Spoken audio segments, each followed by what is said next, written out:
नमस्कार, मेवाड़ की कहानी में आपका स्वागत है। हमारी मेवाड़ की कहानी चल रही है।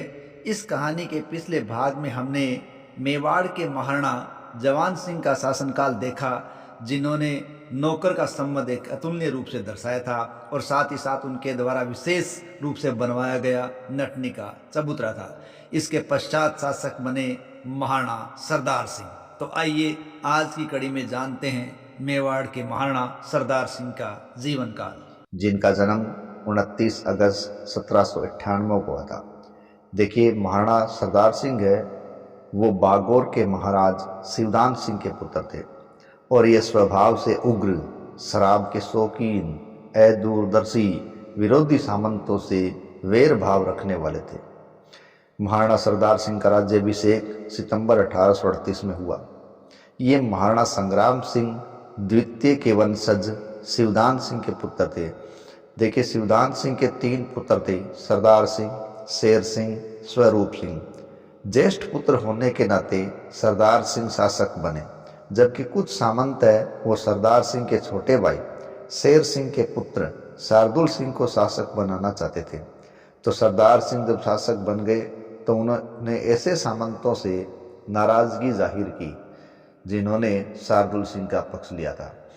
और साधक शासक बनने के बाद गोगुंदा के महाराणा शत्रुसाल झाला के पुत्र लाल सिंह झाला को महाराणा ने धमकाया, क्योंकि उन्होंने शार्दुल सिंह का पक्ष लिया था। और कुछ दिनों बाद लाल सिंह झाला को महाराणा ने तंत्र मंत्र करवाते हुए पकड़ लिया, तो उनको नाराज हुए और उन्होंने उनकी गोगुंदा जागीर को खालसा घोषित कर दिया। इस प्रकार महाराणा क्रोधित स्वभाव के थे। इसी प्रकार मेवाड़ के प्रधान शेर सिंह मेहता ने शार्दुल सिंह को ही महाराणा बनाने का समर्थन किया था, जिससे भी महाराणा सरदार सिंह नाराज थे। तो उन्होंने शेर सिंह को प्रधान पद से हटा दिया और मेहता राम सिंह को प्रधान बना दिया और शेर सिंह से खिराज के संबंध में जुर्माना भी वसूल किया था। 1839 में अंग्रेजों को सरदार सिंह के द्वारा खिराज नहीं दी गई, जबकि अंग्रेजों के द्वारा महाराणा को धमकी भरे पत्र भी लिखे गए थे। 1839 में भोमट के भीलों और ग्रासियों ने महाराणा सरदार सिंह के थानों पर हमला कर दिया और लगभग 150 सिपाही वहां मार दिए थे।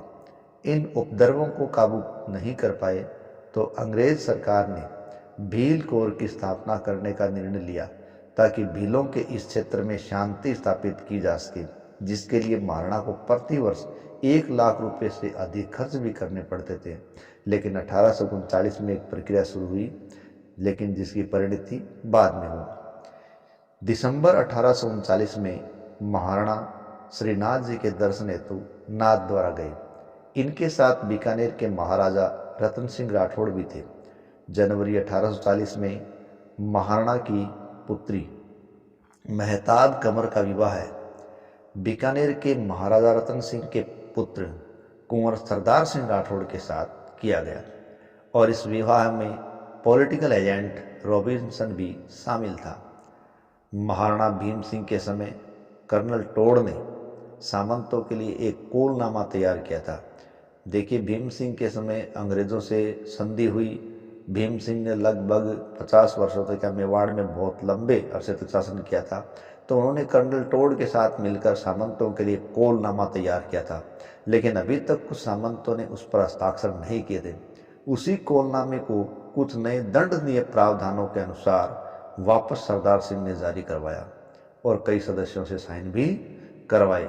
महाराणा सरदार सिंह और कर्नल रॉबिन्सन ने सबसे पहले उस पर हस्ताक्षर किए और कई सामंतों से हस्ताक्षर करवाए, ताकि दंडनीय प्रावधानों के आधार पर सामंतों को दबाया जा सके। फरवरी 1840 को महाराणा तीर्थ यात्रा पर निकले।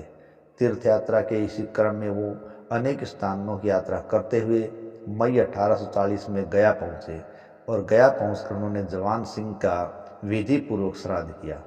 और जब वापसी आ रहे थे तो अक्टूबर 1840 में महाराणा बीकानेर पहुँचे।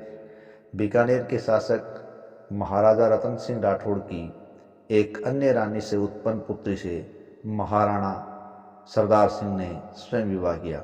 देखिए, ऊपर हमने पहले देखा था कि महाराणा सरदार सिंह की पुत्री मेहताब कंवर का विवाह है वो बीकानेर के महाराजा रतन सिंह के पुत्र कुंवर सरदार सिंह राठौड़ से हुआ। देखिए, बीकानेर के शासक रतन सिंह के पुत्र जो सरदार सिंह थे कुंवर, वो रतन सिंह की किसी अन्य रानी से उत्पन्न पुत्र थे। तो इसी प्रकार रतन सिंह की किसी दूसरी रानी से उत्पन्न पुत्री से महाराणा ने स्वयं विवाह किया है, क्योंकि राजा परिवार है वो कई कई रानियां रखता था। तो इस प्रकार के संबंध कोई बड़ी बात नहीं थे। अब महाराणा वापस नवंबर में उदयपुर पहुंचे और नवंबर 1840 में उदयपुर पहुंच के मेवाड़ भील कोर की स्थापना में काम किया गया और जनवरी 1841 में मेवाड़ भील कोर के गठन हेतु खेरवाड़ा में भीलों की एक सेना संगठित करने का कार्य शुरू कर दिया गया। इस प्रकार मेवाड़ के महाराणा सरदार सिंह के समय की यदि इतिहास में सबसे महत्वपूर्ण घटना मानी जाए तो मेवाड़ भील कोर का गठन था। और ये गठन 1841 में महाराणा सरदार सिंह के समय हुआ, जिसका पहला मुख्यालय खेरवाड़ा में रखा गया और दूसरा कोटड़ा उदयपुर में रखा गया। ये मेवाड़ भील कोर है वो भीलों के द्वारा होने वाले उपद्रव पर अंकुश लगाने के लिए खड़ी की गई थी। महाराणा सरदार सिंह के कोई संतान नहीं थी, अतः महाराणा अपने छोटे भाई स्वरूप सिंह को गोद लेकर अपना उत्तराधिकारी घोषित कर चुके थे। 1842 में महाराणा को एक अजीब ही जलन की बीमारी हुई और ये जलन की बीमारी पैरों से शुरू हुई और धीरे धीरे पूरे शरीर में फैल गई। इनका उपचार भारतीय वैद्यों ने, यहाँ तक कि यूरोपीय डॉक्टरों ने भी किया था, लेकिन उपचार से वो ठीक नहीं हुए और उनकी बीमारी लगातार बढ़ती चली गई। इसी बीमारी से 14 जुलाई 1842 को महाराणा का देहांत हो गया। सरदार सिंह की एक रानी ने उदयपुर में अम्बराई घाट का निर्माण करवाया, जिसे मांझी घाट भी कहते हैं। तो ये था मेवाड़ के महाराणा सरदार सिंह का जीवन काल। मेवाड़ की कहानी के अगले पार्ट में हम देखेंगे अगले महाराणा स्वरूप सिंह का शासनकाल। तब तक के लिए जय हिंद, जय भारत।